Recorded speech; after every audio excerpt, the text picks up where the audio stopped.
Hello there, my name is JeJe Noval and welcome to another episode of Chat and Chew.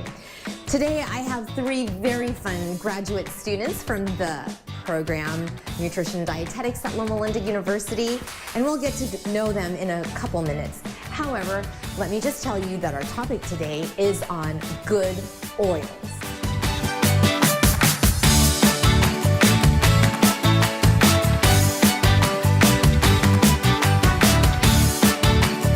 Okay, three fun graduate students of Loma Linda University. Let me ask you a question about you so that our viewers can get to know you. Gio, where are you from? From Los Angeles, California. Moved down to Loma Linda 2.5 years ago for the nutrition program Very at Loma good. Linda University. Okay, and we're so happy to have you because you make us laugh a lot. Thank you. Very good, thank you. And Bianca, where are you from? I'm from Fontana, which is only about 15 minutes away. Yes. So I'm local. You're local, not too far. Very good. Great, and we have Katie. Katie, where are you from? I come all the way from Michigan originally, and I'm also out here for the Nutrition and Dietetics program. Great. And your husband is also in a program Yes, here, too. my husband is a second-year medical student at the university as well. Good, excellent. Well, we're happy to have you all here from Michigan. And let's talk about the good oils. And the first question is fat bad for you? You know, people hear the word fat and they just start kind of, you know, freaking a little bit or getting a little scared. Fat. Yeah. Is it really as bad as we think? Or please tell us otherwise. You know, that's a great question because people tend to kind of lump all fats together into one category. Right. But in reality, there's many different types of fat, and they all impact your body differently. So three different types are saturated fats, unsaturated fats, and trans fats. Right. Yeah. And so the unsaturated fats are actually very good for you and protective, and those are the kinds that are mainly found in plants. Then we have saturated fats that are not so good for you, and those are usually found from animal sources. If it has a liver, it's going to have saturated fat. Yes, yes. And then finally trans fats, and that trans fats are made in a process by forcing unsaturated fats to become saturated, and those fats we especially want to stay away from. And So true. yes, just read your nutrition labels, check for the trans fats or the partially hydrogenated oils. Right. And we want to avoid those as much as possible. That's not good for your heart and general health. Yes, excellent point. I'm just going to backtrack a little bit to the saturated fat. I know we said animal products. There is an exception, though. For some reason, we don't know why God did this, but he did put saturated fat in coconut oil. So coconut oil is also rich in saturated fat. So That's true. all right, so the next question is, what are the examples? Can you give us some examples of the unsaturated, the saturated, the trans fats? Yeah, so it's Okay. actually rather easy to know which ones are the unsaturated fats and which ones are the saturated fats. The unsaturated fats are the ones that are liquid at room temperature. There you go. So these Good rule of thumb. Yes. So these are your olive oils, your canola oils, safflower oils, hazelnut oils, corn oil, stuff like that. Have any of you cooked with hazelnut oil? We try to avoid cooking with hazelnut oil. It's too Yeah. expensive. And no, it's very fragile. Okay. The fragility, the nut oils are very fragile because they have omegas in them. Okay. So they smoke a lot easier and they become free Yes. radicals a lot more easily. Exactly. So it has a lower smoke point. Yes. Way lower. Yeah. Yeah. So it will burn very easily. It'll burn easily. So that's a prime candidate for using on salads. The nut oils are amazing on salads. True, because you don't have to heat them. Yeah. Okay, good. I really haven't thought of using hazelnut, but I'm now a little curious Oh, it to see adds what the flavor more is. flavors to the palate, you know? And Yeah. the salad will become that much, it'll have that many more dimensions to it. True, exactly. Were there other examples? Avocado oil. too. Oh, yeah, that's there you go. Yeah. Yeah, And that one is actually more, avocado oil is more stable under heat. right. It's a good one to use under heat. It's a good one, so higher smoke point then. Definitely, yeah. Yeah, we're always trying to look for the oils that have a higher smoke point. Gives us time to heat the food a little bit longer.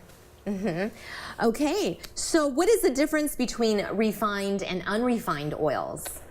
Refined and unrefined, it's a tricky business, but the easiest way to tell is usually by looking at the color of the oil Right. and the bottles that they're stored in. Good point. Usually the more refined ones are stored in transparent bottles or clear bottles. And the material that they're made of is usually plastic. Right. So even if the oil says it's virgin, it's questionable. If the color of the oil is very light and the bottle is clear, because oils are oxidized, which means they're affected and they're damaged by light. Yeah, So light is very powerful, even just putting in a room. Oh, 100%. Like, I mean, to our skin, that's Yeah. why we get burned, you know? Right, exactly. So the same thing happens, pretty much the oils get burned by light. That's why you want darker, like a brown or a dark green glass bottle. It's better to store the oils in. Yeah, that's a great tip. And then for the process of the refining versus unrefined is very gently particulates, the little things that you see floating that are natural, that God Right. made in the oil, Those little floaters. those are left. Some of them are taken out, but the majority of them are left. It's not heated. The oil is treated very gently and kindly. And then naturally refined is gently, stuff is removed. It's gently heated. And this allows for more shelf time. So the Okay. oil will last for longer. Yeah. And then probably I would say the one that I would least likely go with is factory refined. And factory refined is high heated. Wow. The oil is denatured. It's Right. not as robust in flavor. The flavor is not as intense and good and Yeah. natural tasting as the other ones. It's very plain. And it's also, the last thing, they use chemical extractants to remove some of those particulates, the little floating things that are natural in the oil. Yeah, they have to use chemicals to remove that. And that's one thing people don't really realize when they're getting a refined product. They don't realize it, and a lot of people don't want it. Yeah. They don't know. They think they're just getting olive oil. But Right. when it says refined, it means that chemicals may be used in the process. Yeah, and we don't want that as much as possible. And they're losing a lot of the nutrients that are naturally in the oils. Oh, the other ones, the naturally refined and then the unrefined oils Yeah. have a more intense nutrient palette. Yeah, okay. So then, what are the types of fats that we should use when cooking? What are the ones that we should be looking for? So some oils that have that higher smoke point we like to look for is canola or just There we regular go. vegetable oil. You just want to make sure that they don't smoke while you're heating them, so watch for that. Although it's so hard sometimes, it just gets to that heating point right away. But yeah, we need Yes. to look out for that. It's always nice to give your oil and your food love. And I think all of us kind of stand towards that. So when you give it that extra high heat, it's not as good. Yeah. It's kind of like making it a fast food process when slow food is good food for you. Excellent. That's right. Okay.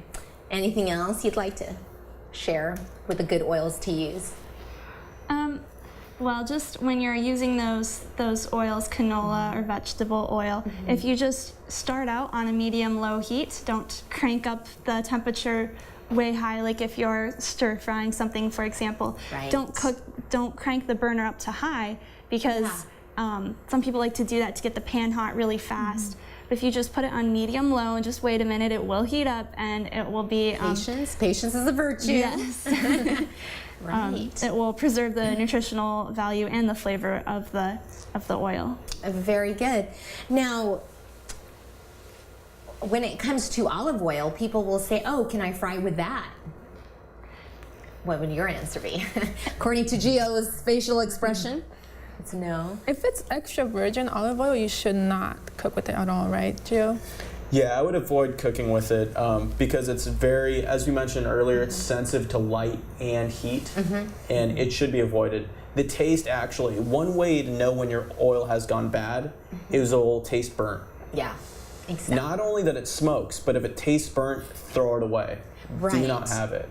But then olive oil is best for salads. Yes. 100% salads. And also if you're gonna put it in like hummus or different dips, that's Perfect. a great way to have it too. Yeah, Don't limit yourself, you know? And we'll Yes. show some examples of great ways to use olive oil and dressings. That's right. When we get into the kitchen, I'm excited about that. That's great. Now, when it does come to olive oil, certain ones, people are able to just saute in it just for a little bit because sauteing is just for a couple seconds. On a super low temperature, and then again just watch for the smoke and the taste of your food. That's the important thing, is to just make sure you test it and make sure you're not burning it. Yeah, okay, that's a great tip. So then we talked about the appropriateness of the heat. You said to start off with just a medium heat, then bring it up a little bit later. So then my last question is, what is the proper storage of oils? The storage of oils, we kind of went over that a little bit earlier Yes. with when we spoke about the plastic Right. versus the glass, and then the clear versus the opaque or dark bottles. Yeah. Another thing that can be used is to keep them out of light. So if they're in window light, try to move them away from that. And then Okay. even another step, a better step, is to have a cabinet that's set aside for your spices and or oils, and you keep those in there because both spices and oils are sensitive to light. Ah, excellent. So Like the that. longer you keep them in there, the better the flavor will be, the longer they'll last, and the more nutritious overall they'll be. That's right. And people don't think about that preserving it or storing our spices or oils, that nutrition is impacted. Oh yeah. So this is very helpful for sure. So we do have a couple minutes, but I'm going to go down the row here. Katie, what is your favorite oil to cook with? I usually use canola oil. That's my go-to. Yes. I like that it doesn't burn that easily, but it still is Right. loaded with the unsaturated fats more than the saturated fats. There you But go. you will find in food that it has saturated and unsaturated. It's a ratio. It's not just one or the other. Exactly. So the key is to get more of the unsaturated. Excellent point. And Bianca, what is your favorite oil to cook with? Well, when I do cook, I use canola oil as well for Yes. heat stability. But I like using olive oil on my salads. Yeah. I really like that taste. It gives it that Mediterranean. nice flavor. Yeah, so I love olive oil. Okay. Gio, your favorite oil to cook with? Being Sicilian, being Italian, Yes. the raw on salads, I definitely use a lot of olive oil. Okay. Only extra virgin olive oil. And for cooking, I go with the avocado oil. Oh, Because wow. for me, I Okay. find that's most stable. I still don't cook at a high heat. I cook at, Yeah. medium, probably medium low most times. But yeah, the avocado oil is what I go with. I'm going to have to try that. I hear that's a little bit more pricey. It is, but you're paying for your health, so it's an investment. That's true. We shouldn't put a price on health. Oh, definitely Yeah, and not. say, oh, that's too expensive, so I'm not going to have that. Especially with oils, if you're spending $1, you're not going to get something that's good. You're not going to get a quality ingredient, and you only want to buy quality ingredients. It's about taking care of our heart health. Definitely. Yeah, so I'm so excited we get to go into the kitchen, and you guys are going to show us some great recipes on oils, different oils. So let's go ahead and do that.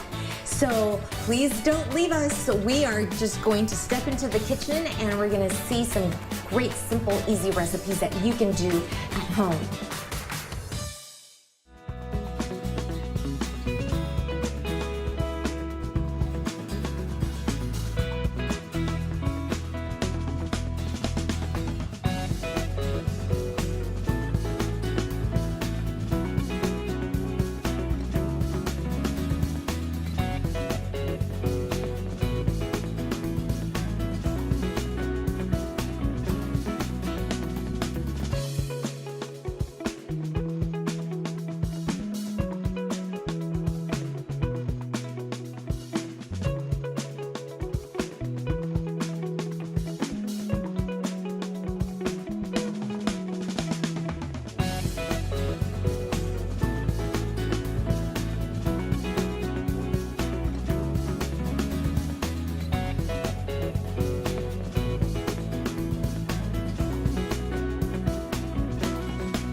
welcome back to Chat and Chew. Now we are in the kitchen with the graduate students.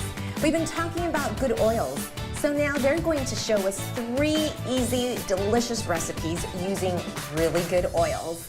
So let's start off with Katie. Katie, what do you have for us? Well, today I will be making for you a nice basil and walnut creamy dressing.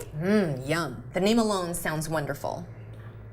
So to start off with, we have 1 cup of loosely packed basil leaves, Okay. a 1/2 cup of walnuts, and walnuts are a really awesome part of this recipe because they're a good source of plant protein, and they also have a great fatty acid profile, which Right. means they have a lot of those healthy unsaturated fats and less of the saturated, and they also contain omega-6 oil, which is really Yeah. great for you as well. Absolutely. And we think it's like fishes where you just only get those omega-3s and 6s. That's right. But right it's- here is where you can find them nuts too. are a great source. Good. And then moving on, we have a 1/4 cup of olive oil. And olive oil, as we talked about before, is also a great source of those really good unsaturated fatty acids. Yeah. And Exactly. it's also, when you have the extra virgin olive oil, as we do here, it also has vitamins in it as well. So True. Polyphenols and more good things in Yes. there when it's extra virgin olive oil. yes. And here we have a 1/4 cup of nutritional yeast flakes. You can find these at your local health food store, and they're a great flavor adding ingredient. Right. Without any sodium. Yes, But yes. very flavorful. Okay. What And next? next we have 3 tablespoons of lemon juice.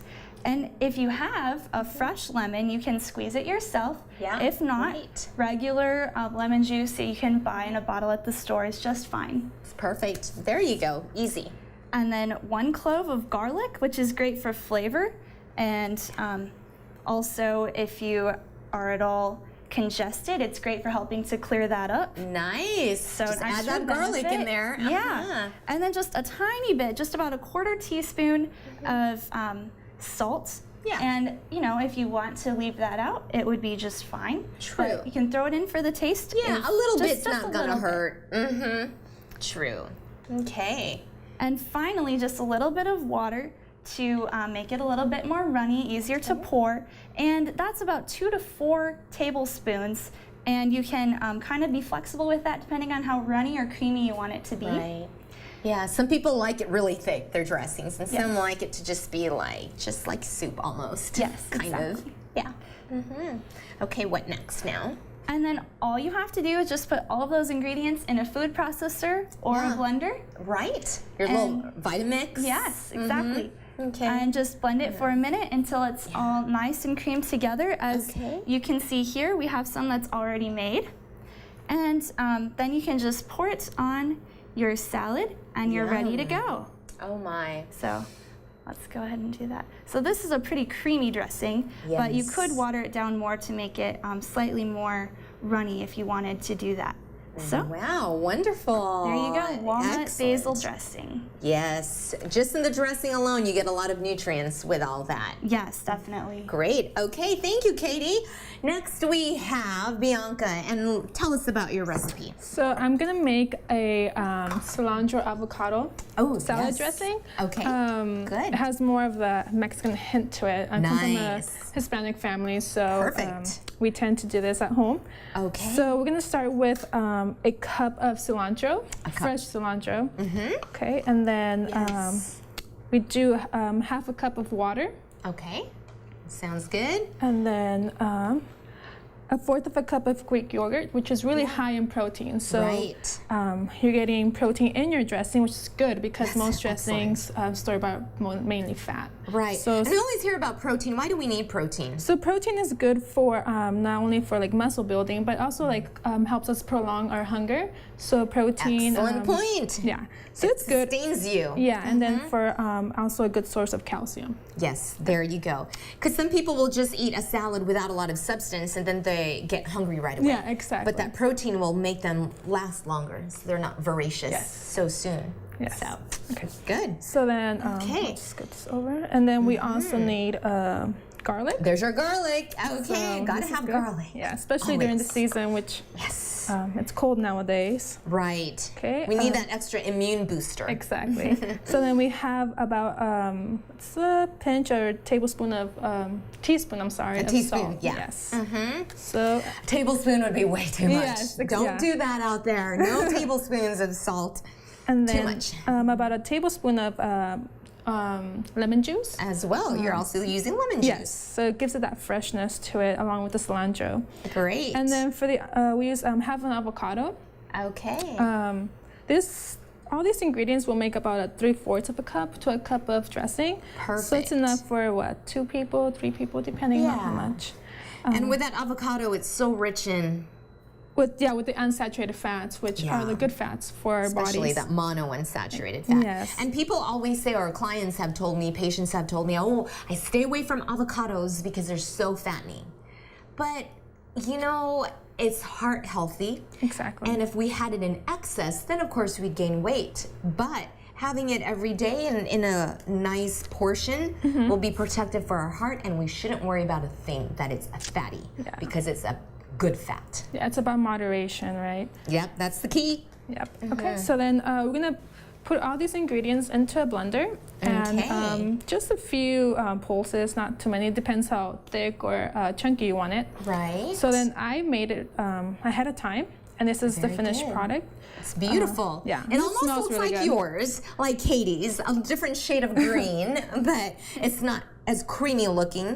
Just a little bit more runny, but it's, I'm sure, so delicious as Yeah. well. And it smells really good and fresh too. Yes. So this is a salad. It's simple: romaine, lettuce, cherry tomatoes, red onion, and walnuts. Yeah. So you can make this kind of salad or any other kind of salad. You can add black beans or even corn. Black beans and Yeah. corn to still give it that Mexican flavor. Yeah, And yeah. yes, nice. So you can just pour Beautiful. some of it. So this one's a bit more runny. Yeah. Caitlin's than Katie's. I'm sorry, but That's right. here you go. And this Okay. is the cilantro avocado dressing. Excellent. Well, thank you. And that was so easy to do, Yeah, too. easy to do. Yeah. You know what's neat about your two recipes is that a lot of the ingredients are the same in both, but yet one day you can make one and you still have some of the other ingredients left. Yeah. That you can just twist it and make the other Yeah, the other definitely. recipe. So it's nice to have that versatility in it. Very good. Great.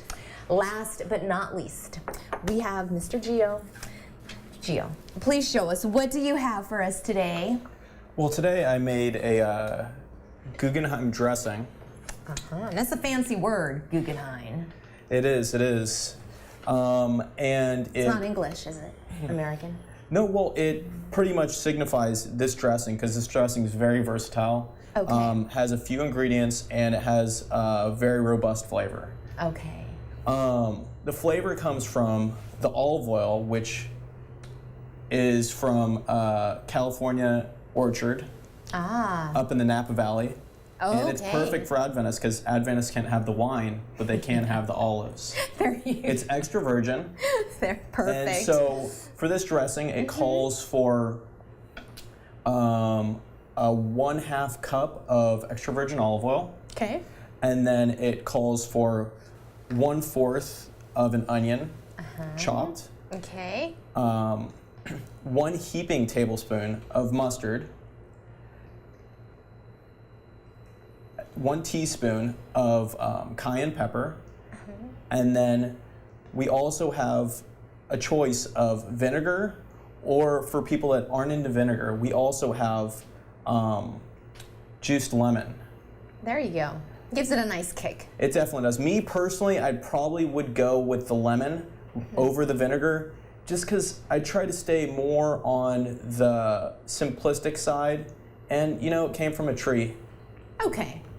That's a good reason to go with the lemon juice. So my dressing is probably a little bit thinner than Let's see. Oh, Bianca's yes. dressing. It's the runniest out of the three. It definitely is. So what I do with my salad is I usually put a little bit on first and then toss it. Okay. That way you get a base flavor, you can taste it and see how it tastes. Right. And then you put a little bit more if needed. But just remember, Okay. like Emerald says, this definitely has a kick. This Because has a there's kick. the cayenne in there. Ah, very true. And then for people that aren't fans of more spicy, they could also go with a paprika if that's... 'cause that's Okay, more so on it the tames mild it side. down, yeah. So it's nice that you can adjust the spiciness or the hotness of it. Definitely. You can definitely do that. Yeah. And another technique for some people who need to lose weight, and so they're being conscientious of how many calories they're taking in, if that's the route that they take. If they weren't mindful of how much dressing they were putting on, you could really add on a lot of calories. But another way to be able to enjoy the flavor but still be mindful of how much dressing you're using, some people can just take their fork, dip it into the dressing, and then pick up their salad. I like your way too, just putting in the base first and then just adding Just a little bit. Just a little bit at a time. I know that's because, I mean, this is semi an Italian salad, and that's kind of what my family does with the yes. pasta. We just put a little bit of sauce on to get that flavor. Right. And then, yeah. you know how much you actually need, rather than, making it a soup, as you said earlier. Exactly, a soupy salad. Yeah. Well, it's always fun to create something different. Oh, definitely. A fusion of two different things, but And yes. everybody has their own approach to things. Right. So what was the name of this one? That's the Guggenheim dressing. Okay, Guggenheim. Is that from? That's not an Italian word, is it? No. It sounds like it's German. Guggenheim is German, but my family put a blend on this dressing that's a little bit different. So it's a family recipe. Yeah, 100%. Oh my. From the old country. Fabulous. So it's kind of a fusion of Italian and German. It definitely is. Yeah, great. Okay, well, these excellent recipes can be found on our Smart Lifestyle website, and specifically go on the Chat and Chew page, and we promise you that you'll be able to find all these great simple recipes there. And today it was all dressings, and so it didn't really take that long to prepare, so definitely try it when you're at home. All right, well, thank you so much for tuning in, and remember, in order to live well, you've got to eat well. Until next time, take care.